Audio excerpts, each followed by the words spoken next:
Okay, today's daf we're going to be learning is Yoma Ayin Dalid. Okay, we're getting now into the important details of the parak about Achila and Shtia and all the things that are forbidden on Yom Kippur, and we're going to understand better about Chatzi Shiur Asur Min HaTorah. Today's daf is sponsored by Art Gould, and thanks to Hashem for 48 years of marriage to my beloved bride and partner for life, Cara Robinson. 50 years ago this August at Hillel Summer Institute in Starlight, Pennsylvania, on Erev Shabbat before davening, I said to this really cute girl, sit with me and I'll get you a prayer book. She said, yes. We've been inseparable ever since. Mazal Tov. And by Ravin Katkoff in honor of her 20th anniversary to Jason. Jason is my rock and my hero. He keeps me going every day and has helped build an amazing family with our 2 daughters. His love of learning has inspired me to continue studying daf for the past year and a half. I love having him as my partner in daf learning and in life. Mazal Tov. Okay, we're going to start from the bottom of Ayin Gimel Amud Bet. What we saw yesterday was that Yom Kippurim is asur. It's forbidden in 5 things: eating and drinking, right? Rechitza, washing, sicha, putting on oils, nilat, sandal, wearing shoes, leather shoes presumably, and tashmish mitah, having relations. To which the Gemara said, what do you mean asur? It's forbidden. It's karet. Why didn't it say karet? Whenever it says asur, it should mean whenever there's karet involved, which is you get cut off, it's a very serious punishment by God. So, right, which we don't know exactly what it means, but it's quite serious, involves some sort of death. And it always says karet. Later, we're going to question this assumption, is that really true? But right now, what we did yesterday was we said, what it really is referring to is chatzi shiur, which means if you eat less than the requisite amount that's going to obligate you in karet, it's forbidden, but, right, it's not karet. That's why it says asur. It was referring to less than the requisite amount. You eat just a little bit on Yom Kippur, you're obligated by, now, I said that works very well according to Rabbi Yochanan, who says you're obligated by Torah law.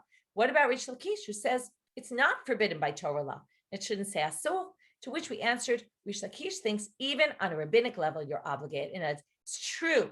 By Torah law, you can eat a little bit on Yom Kippur and there's nothing wrong with it. But the rabbis came and said, you can't do that.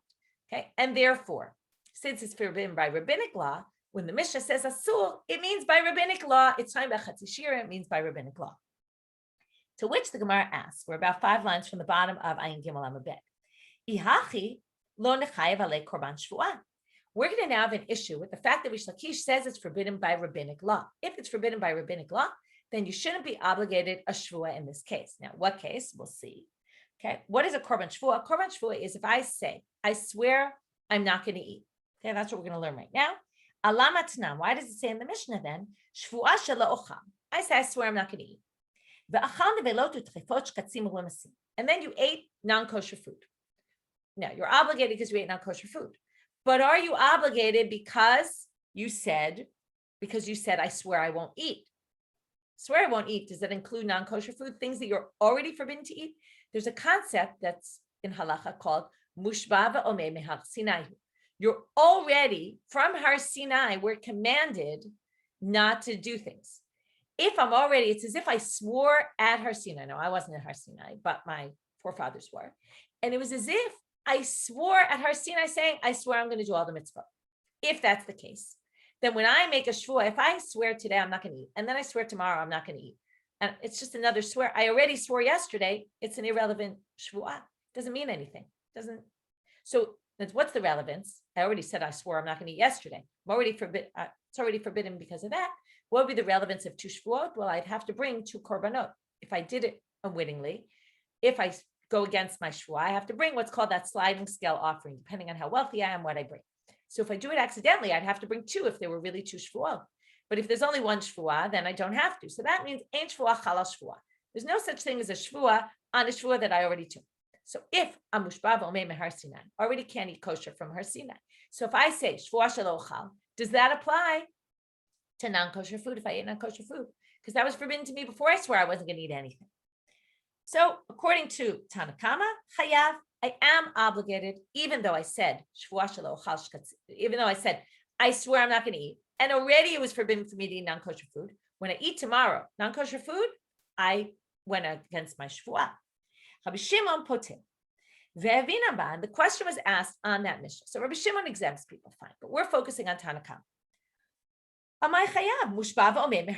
You shouldn't be obligated for a shvuah here because you are already swore at Har Sinai, which means my shvuah covers anything that I was allowed to eat, but it doesn't cover anything I wasn't allowed to eat. So we're going to have two different answers. Now, remember, our questions are Rish Lakish. So the first answer is irrelevant to our purposes. It's just we're bringing it because that was they're kind of quoting the sugya there. The second one is going to be what Rish Lakish says, and that's going to contradict what he says here. Rav Shmuel v'Rabbi Yochanan da'amrei b'kolel dvarim hamutarim im dvarim asurim. They say, if I took a shvuah and I said, I swear I'm not going to eat non-kosher food. Okay, let's say, right? I want to do that because maybe I have a strong temptation. So I know it wasn't enough for me that I couldn't do it from the Torah. I'm going to say, I'm going to make a shvuah now. That's going to prevent me from eating non-kosher food. If I say that, it's meaningless because that's mushba v'omei mehar Sinai.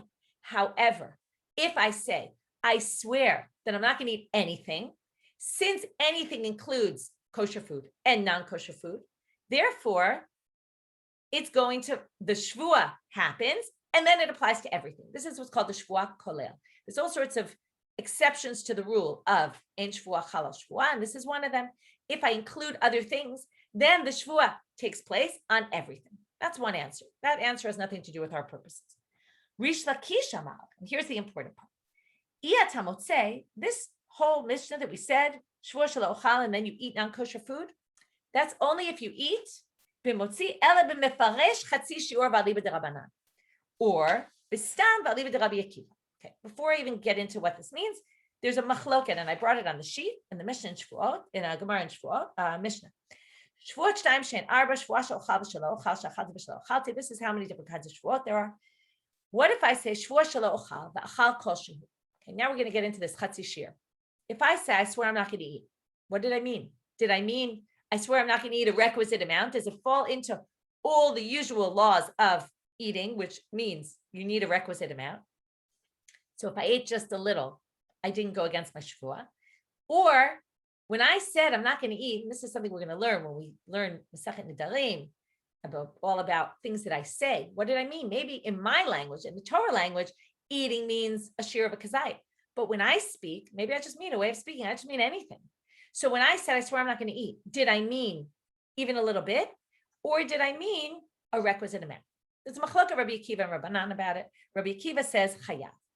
I'm obligated on any amount. Because when I said I'm not going to eat, I meant I'm not going to eat even a little bit. I wasn't talking in shiurim, requisite amounts. So the rabbi's saying, no, I'm not obligated chatzi shir. Okay, if I eat less than the requisite amount, I'm not obligated. So what does Rish Lakish say? Let's go back now to our case. If someone swore I'm not going to eat, and they ate nevelotu trefot shkatzim u'glimasim non-kosher food, they're going to be liable. Now, why? Weren't they commanded from Har Sinai? So Rish Lakish says, well, it's only in a case where I said, I swear I'm not going to eat less than a requisite amount, according to the rabbis. Or, because the rabbi said, when you say I swear I'm not going to eat, you mean in a requisite amount. You meant in the halachot in general, the way the halachot work. So if you said, though, I swear I'm not going to eat less than a shiur, since that's not forbidden, mushba v'omei mehar Sinai, therefore it's going to apply. And then when you eat a little bit, you're actually going to be liable. Or, according to Rabbi Akiva, even if I didn't say less than a requisite amount, because that shvuah works, because it's true, I can't eat shkatzim u'rimasim develotu trefot. But if I ate less than a shiur of them, then I would be liable, not by Torah law, only because of my shvuah. So that's how Rish Lakish comes up with the solution. To which the Gemara says, right, and why is this? Damar, right, according to Rabbi Akiva, Adam oser atzmo b'kol shvuah. When somebody speaks, they mean even a small amount. So you follow, since that's not forbidden, right? Now I'm being very careful not to say by Torah law, that's not forbidden at all. So I'm not mushba v'omei mehar Sinai for chatzi shir, because it's not forbidden at all. And that goes against Rish Lakish, who said it is forbidden by rabbinic law. Okay, now, you might say the obvious answer is, might say, when we say mushba v'omei mehar Sinai, we're referring to what? To what it says by Torah law. So if I say, I swear I'm not going to eat even less than a shiur of non-kosher food, since by Torah law, I'm not obligated, according to Rish Lakish, right? This would work for Rabbi Yochanan. So Rabbi Yochanan has to give a different answer. By Torah law, I'm not obligated. So therefore, the shvuah applies, even though by rabbinic law, I'm obligated, but that's not mushba v'omei mehar Sinai. I didn't get that at Har Sinai. That was a later tradition. So if you want to distinguish Doraita de Rabbanan, which would be the obvious answer, we're going to reject that. Okay. In the end, they're going to come back and say, no, that's really the answer. Okay. So the answer is, just so that you have it straight before we get you confused, the answer is that Mushba v'omei mehar Sinai only applies to things that are forbidden on a Doraita level. Since Rish Lakish thinks on the Torah level, there's nothing wrong with eating chatzi shir. It's not a sermon Torah. So when I make a shvua that I'm not going to eat, and then I eat less than a shiur of nevelotu treifot, I'm going to be liable because I wasn't commanded in Har Sinai on that.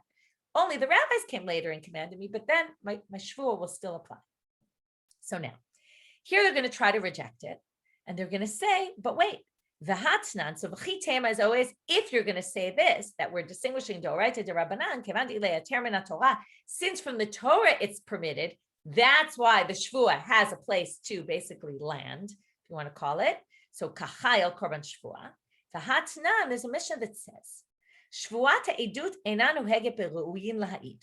We have to learn what a shvuat ha'edut is, and then we'll talk about what is ru'uyin laha'id.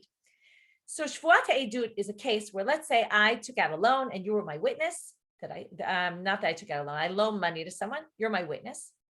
I then tell you, listen, I want you to come to court and testify for me because they're not paying back the money. And I swear, I make you swear. I say, please, promise me you'll come to court, and you swear you'll come to court. And then you don't show up in court, and you won't come, and you won't testify.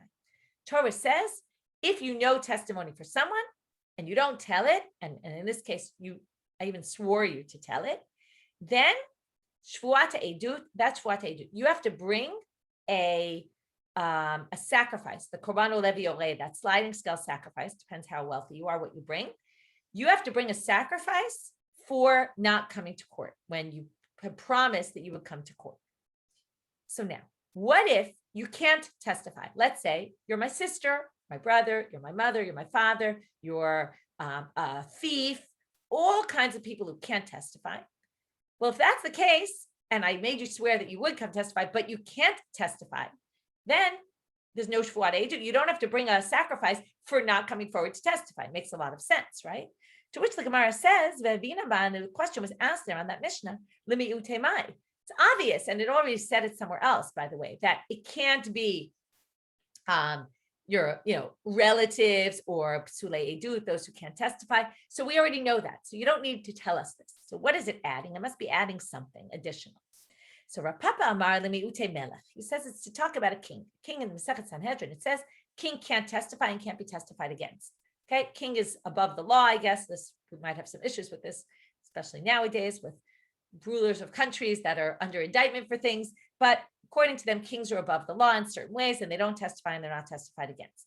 So maybe it's to exclude the king, according to Rav Papa. That's not really important for our purposes. But this next one is. Rav Acha bar Yaakov Amar, he gave a different reason. A gambler. A gambler is excluded. Now, why can't a gambler testify? There's two reasons given in the Torah. One is we're talking about a gambler who doesn't have any other job and all they do is gamble. Therefore, they're suspect that they're trying to make a quick buck, and therefore we don't trust them in court because maybe they'll take money from someone in order to testify. Some people say it's a smachta. I don't want to get into that. That's a whole other thing. It's a complicated topic. I'll explain it when we get to Sanhedrin or other sugya where it comes up more in depth. But the main thing, because otherwise we'll never finish the daf today. The main thing is that a b'sachek b'kubiyah is only forbidden by rabbinic law. He can testify according to the Torah. He just can't testify for rabbinic law. That's why when it says only beru'uyin laha'id is the shvuat edut, it's trying to say that if you can't testify on a D'Rabbanan level, you can testify on a Torah level. Torah says that Masechet B'Kubiyah doesn't never say they can't testify. But the rabbi said we don't trust these people, can't testify. So therefore, he could testify on a D'Oraita level. And yet,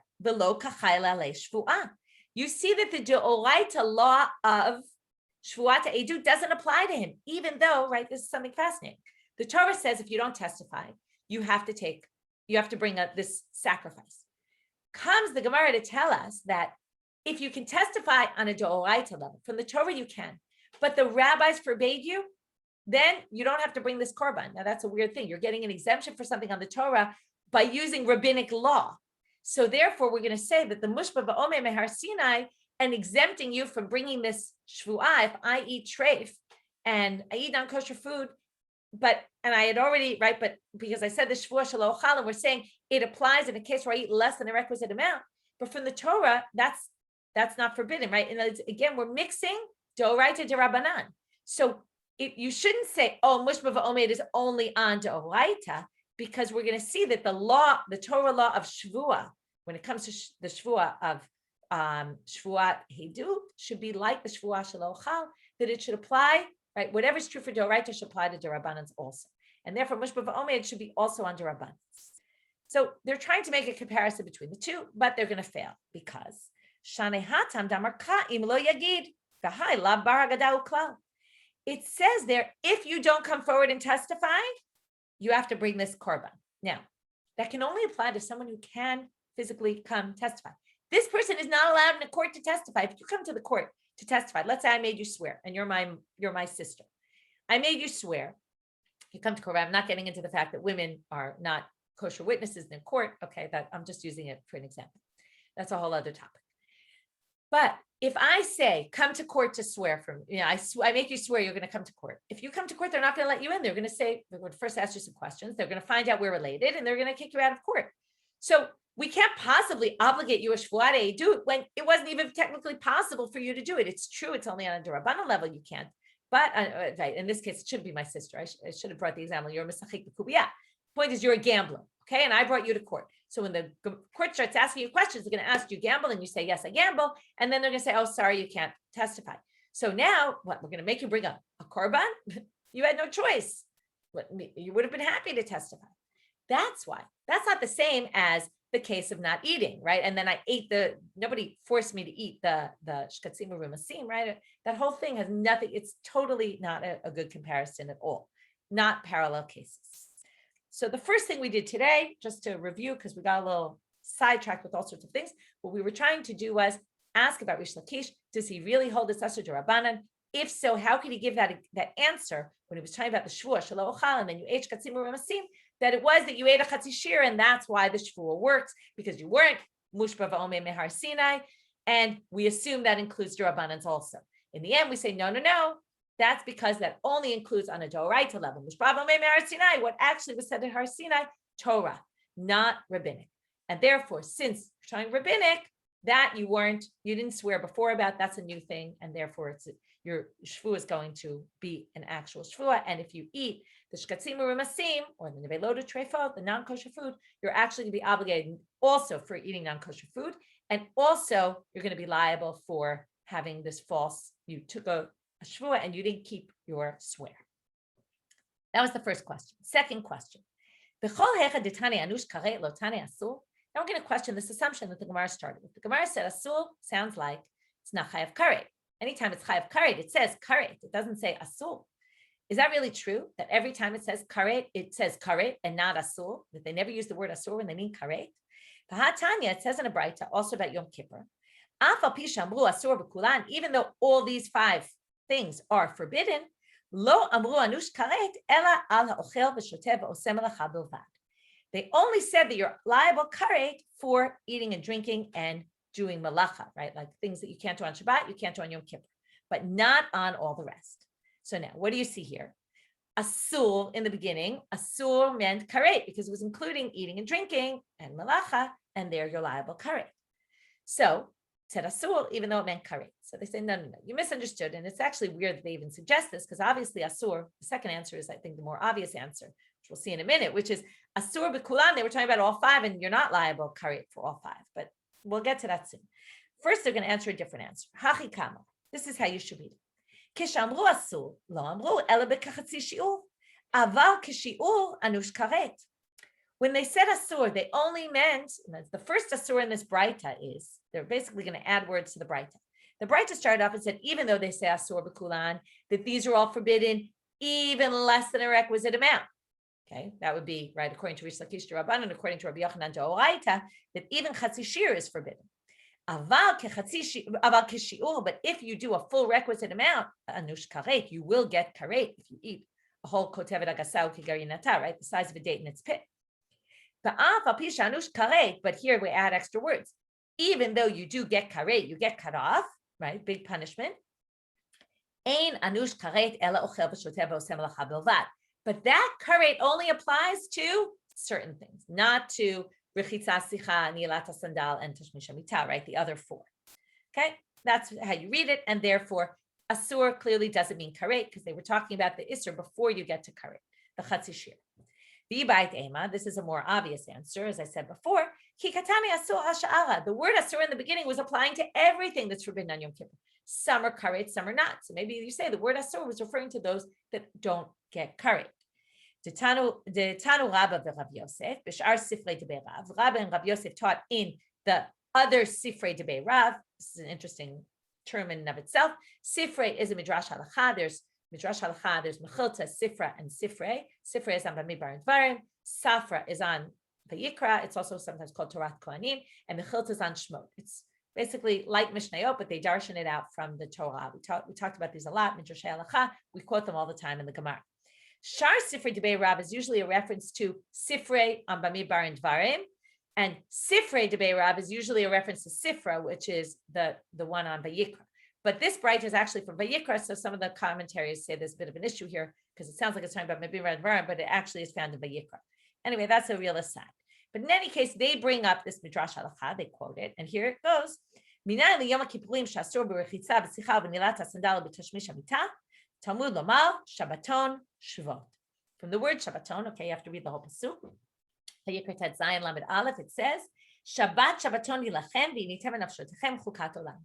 This day should be for you a Shabbat Shabbaton. What is Shabbat Shabbaton? It should just say Shabbat or Shabbaton. Why does it say Shabbat Shabbaton?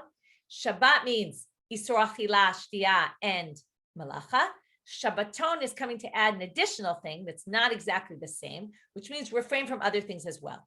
What are those things? The other four inuyim, the rechitza sicha, nilata sandal, and tashmish hamita.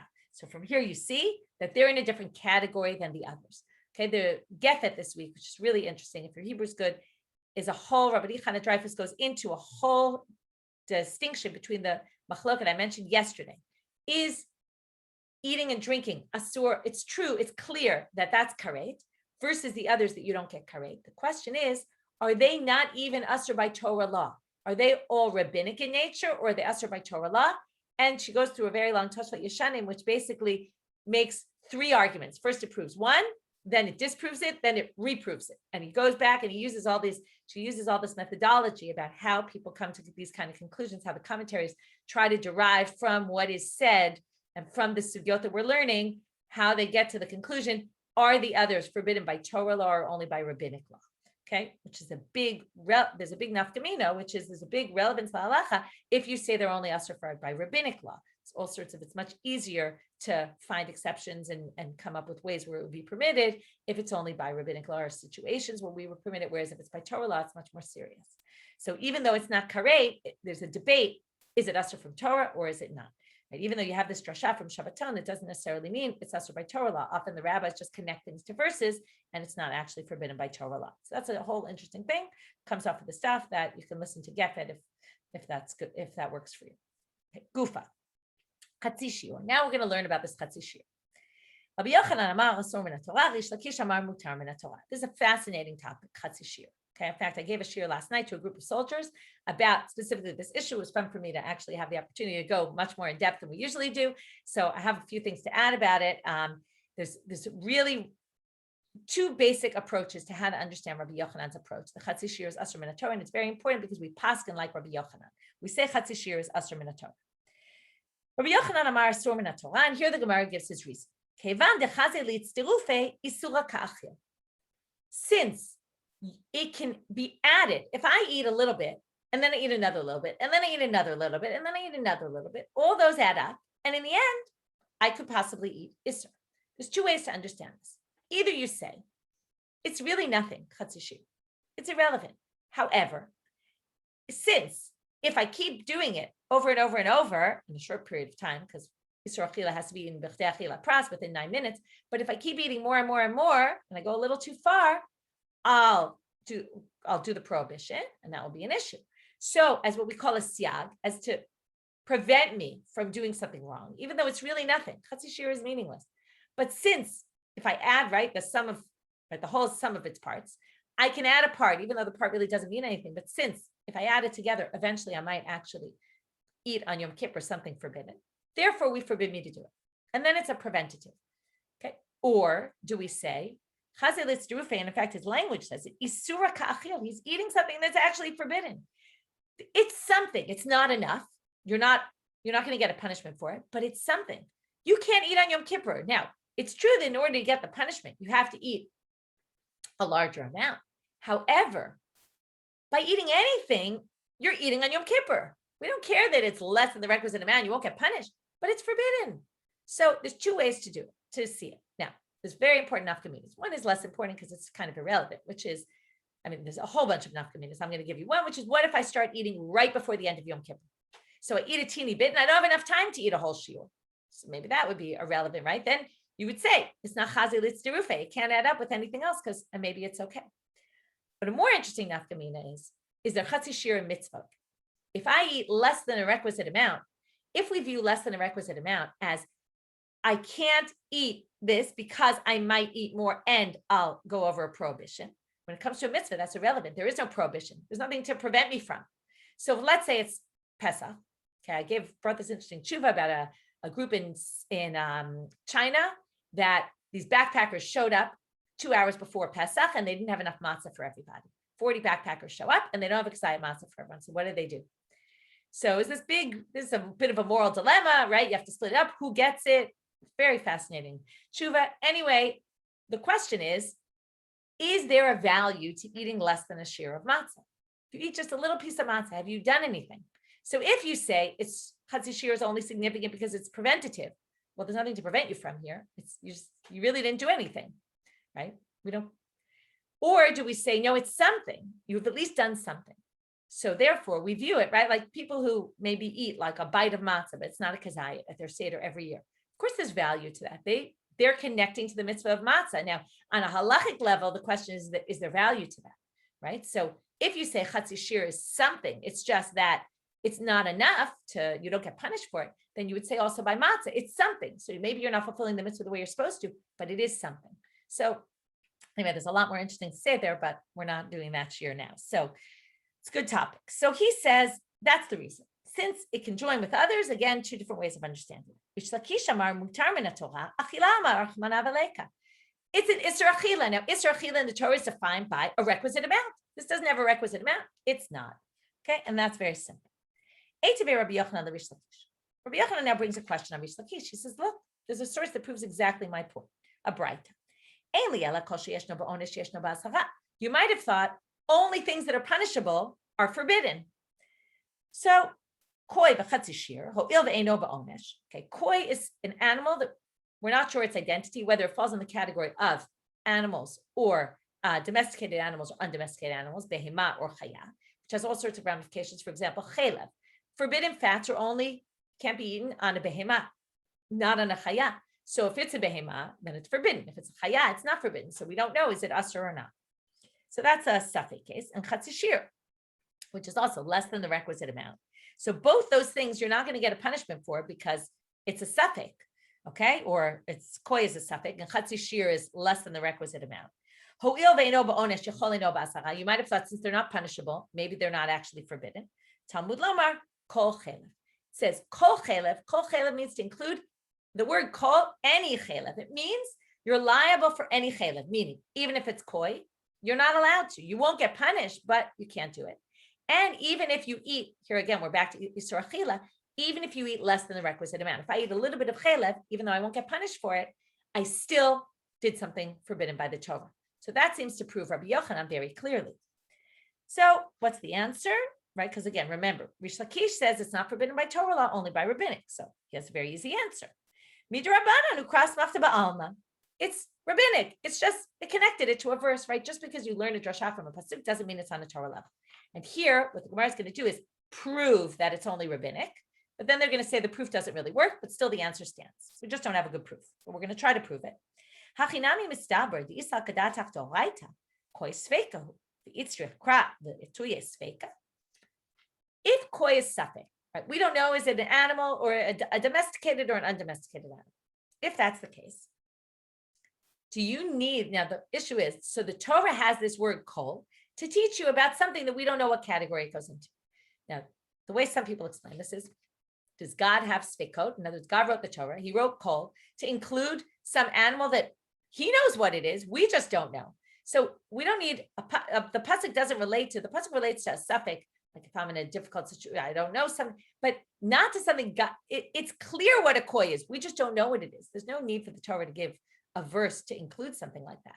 Some people say, no, that's not what it means. You could maybe say that that's the case. What it means is we don't need a pasuk to tell you what the law is in a case of doubt, because we know already in the case of doubt, we have a general principle, suffix to oraita l'chumra. If it's a suffix about something in Torah law, we're stringent. So we already know what the case is. So you wouldn't need a pasuk to tell you that. And therefore, on a d'oraita, this can't be on a d'oraita level. They say, no, that's not a proof. Why is that not a proof? That the drasha is only rabbinic and not by Torah law? Because you misunderstood koi. There's two different ways to understand koi. Some people think it's a suffix. We don't know which category it goes into. But you could explain it in a different way. Koi bria or biria, there's two different ways to pronounce it. Bifnei atzmahi. It's its own unique thing. It's not a behema, it's not a chaya, it's not domesticated or undomesticated. It's like a third category. It's its own unique thing. And it's a question of which category will we rule on halachic cases like this one or like that one. In other words, it's not, is it this or is it that, which in sveka kalpei shmaya, it's not that kind of a suffix. It's a different suffix. It's its own unique category. And that's why kol comes to say, it includes things that aren't behemoth, aren't chayot, but are koi. This koi animal, which again, its identity is a little unclear. You can read up about it. I didn't want to get into all that because again, it's a very long daf and I want to focus on the important parts. But what exact animal this is, something maybe from the buffalo family. Anyway, Te'ilo temahachi, if you don't say the koi is a bria b'fnei atzma, hadam Rav Yidi bar Avin av kol atuye koi svekahu. It's your krali riboya sveka. In the laws of blood, in the laws of chayan be'ema, we could view it in both ways. Maybe it's either a be'ema or a chayan. Then we need to know, is it forbidden, is it not? Because chaya, you can eat the chaylev, and be'ema, you can't. But when it comes to blood of both an domesticated and undomesticated animal are forbidden. And there it says kol dam, and they say kol dam includes also the koi. You wouldn't need it to include a koi if it's either be'ema or chayan, no matter what it would be included in dam. So therefore, it must be it's coming to include because they're a separate category. In which case, therefore, Hachanami also here, Bria Shane, in which case you can't use this as a proof for anything. It could be on a d'oraita level of this drasha. Now we're going to start a slew of drashot about inui. In the Torah, it never says you can't eat, you can't drink, you can't wash, you can't, all those things. It doesn't say it. What does it say? Ta'anu nafshotechem. Torture your soul. What does torture mean? Well, that's what we're going to figure out. They got to the conclusion that torture means eating, drinking, and all these other things. But and really eating and drinking, because that's the one that you get karet for. How are they going to get that? We're going to have three different drashot. And what are the other possibilities that it could have been that they're going to reject? Tanu nafshotechem, tanu rabanan, okay, quote from a brayta. Tanu nafshotechem, torture your soul. Yachol yeshev b'chama u'b'tzina kadesh yitzta'el. Maybe it means sit in the sun on a hot day, right? Yom Kippur, it's quite hot, certainly in Israel. Sit in the sun, okay, and stay in the sun and be really hot and sweaty. Be desperately, needing a drink, maybe that's torture. Or if it's freezing, sit in the shade and, don't sit in the sun. So maybe that's torture. Talmud Lomar, how do we know that's not it? Next to Tanu and Nafshotechem, it says, and you can't do any work. Now, there's a comparison then. What does melacha mean? You don't actively go do something. You can't do this. You can't do that. You can't, right? You can't hunt. You can't take off the hide, you can't write, you can't do all these things. So it means sit and do nothing, which means don't put yourself in a situation, sit in a hot sun, go basking in the sun. No, that's a kum aseh, that has to be like malacha. So they say, wait, okay, I'll take you one step further. You say it means sheba al tasa, don't do anything, okay? Don't, so maybe I'll tell you. Let's say you're in the sun, you start walking and you stop in a sunny spot, and it's hot for you. Maybe you can't move to the shade, right? Maybe it means stay where you are. Stay where you are could still mean stay in the sun and torture yourself. Or betula v'karyale, or you're sitting in a cold spot. And you say you can't go into the sun because that's torturing yourself. Okay, right? You think this is an absurd thing, but really it makes sense that they're suggesting maybe torture, right? It's not used otherwise in the Torah, or we're going to see maybe it is, and maybe that's part of our proof. Where else is torture used in the Torah? But torture could be putting yourself in an uncomfortable situation. So they answer no. Okay, I'm sure there's different ways to understand this. I'll explain it one way. Malacha, there's no distinction, meaning you can't plant. Planting is something that it's an action no matter what, how you do it.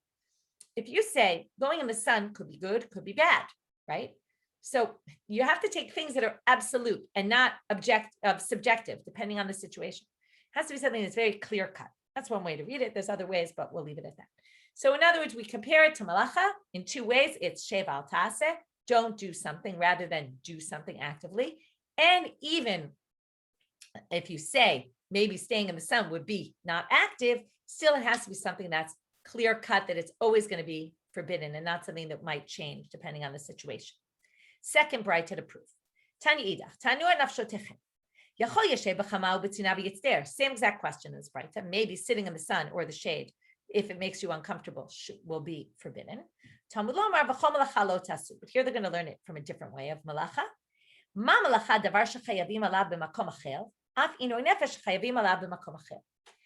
We have to have some sort of model for this somewhere else. Malacha, it says you can't do malacha on Yom Kippur. Well, we have a model for that on Shabbat. You can't do malacha on Shabbat. It's the same malacha.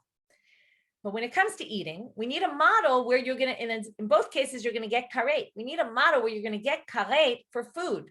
Where else can, where you're going to get karet for affliction, okay, torturing yourself.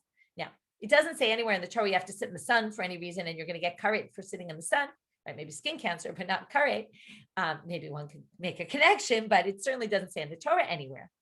So, nefesh, it has to be something that we have a model that you get karet for.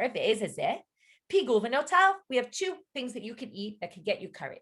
You can eat pigul, which is the meat that a Kohen messed up by having the wrong intent while he was doing the sacrifice, or notar, meat that was left over, that was sanctified from the Beit HaMikdash, sacrificial meat that you left over beyond the given time. If you eat it, you get karet. So here we have a model for eating and karet, to which the Gemara is going to ask another absurd question, or the Braita. Abi pigul v'notar she'en b'karet. So if you're saying it's eating something that we have a model for it that you get karet, maybe you're only liable on Yom Kippur if you eat something that elsewhere you would have been obligated karet, and you eat it on Yom Kippur. So if I eat pigul and notar on Yom Kippur, I will get karet, because there I know you get karet for it somewhere else. You might say, why 2 karets? What's that going to do for you? Well, if you do it unwittingly, you'll have to bring a separate korban chatat for each. If you remember from Masechet Shabbat, that whole thing about doing 2 malachas, you bring 2 korban chatats. So you'd have to bring 2 sin offerings. So it would be relevant to be obligated twice. But anyway, the point is maybe only things, and now we're going to go on a whole long scale. We're going to start from karet. We're going to go down to death by the hands of God, but not karet. We're going to go down to lo taseh, just a regular, you can't do it, to things that are permitted to eat, to things that you're obligated to eat, to things that it's a mitzvah to eat and you have to eat them within a given time. And we're going to basically go through this long line and say, yes, I know this. How about this? How about that? How about that? How about that? And they're all going to be darshaned in the same way. You can see the chart on the page. It helps map it out. So, okay. So avi pigul v'notar. So maybe only pigul and notar. That's karet. But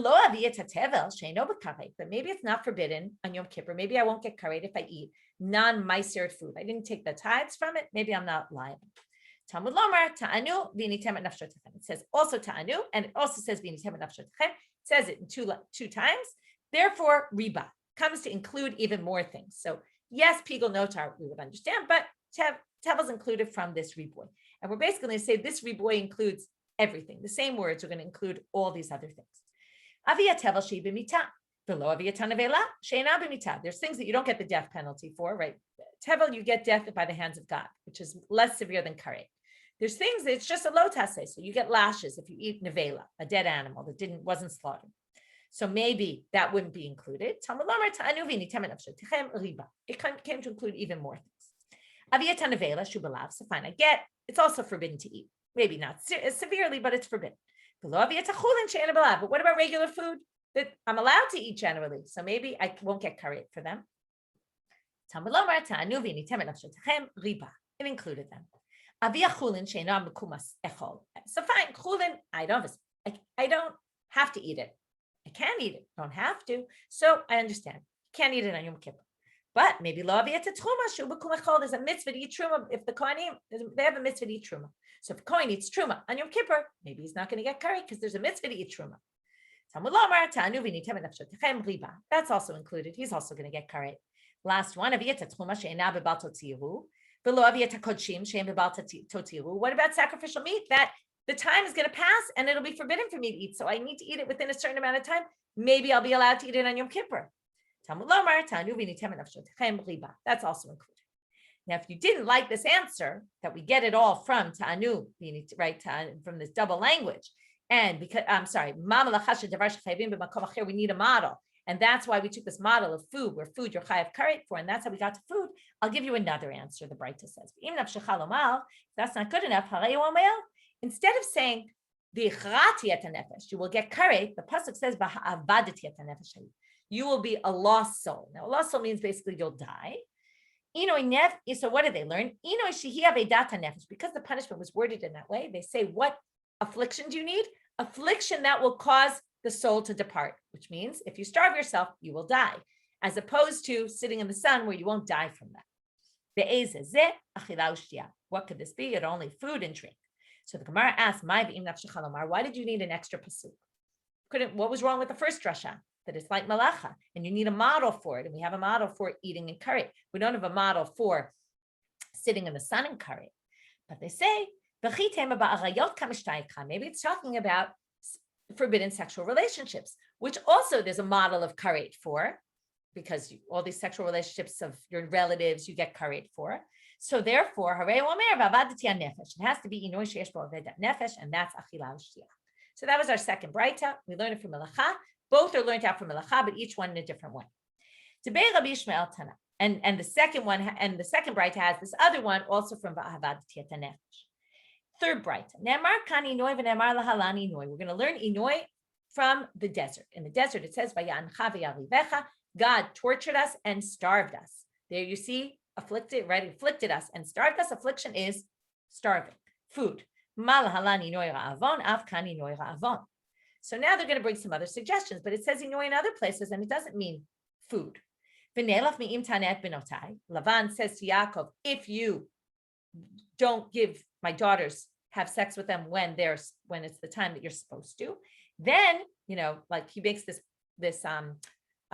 brit with him, and he says, promise that you will. So there you see inoy is connected with sexual relations. So maybe that's what it is. So they say no. We learn affliction of the many from affliction of the many. This was a unique situation of just Yaakov and his wives. We don't learn it from an individual. We learn it from the people in the desert, right? That was Rabbi. You want Rabbim? So let's take Egypt. So they say, where it says, we say this in the Torah, God saw our affliction. What was that? That we separated man and woman. They weren't having relations. So again, we could say maybe it's that. So they say,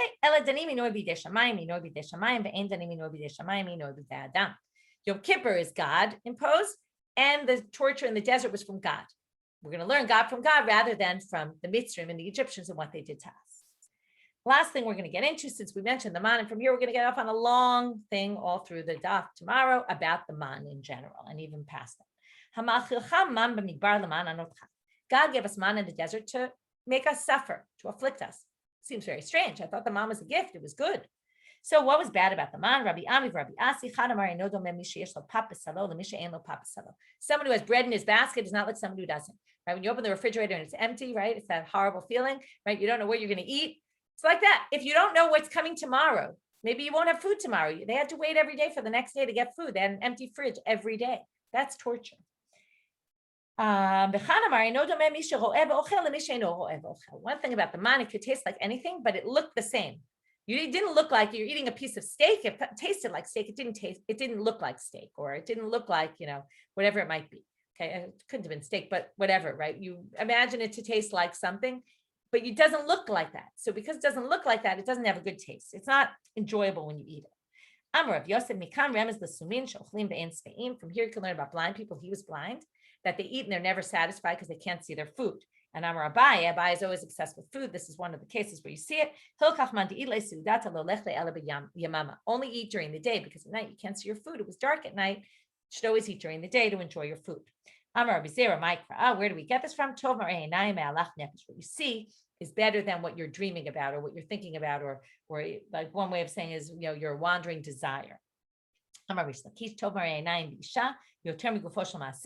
Better to see a woman than to actually do something with her, right? The seeing is very important. It talks about the importance of being able to see. She darshans it that from this verse. Okay, but this will finish for today, and we will continue more about the man tomorrow. Have a great day.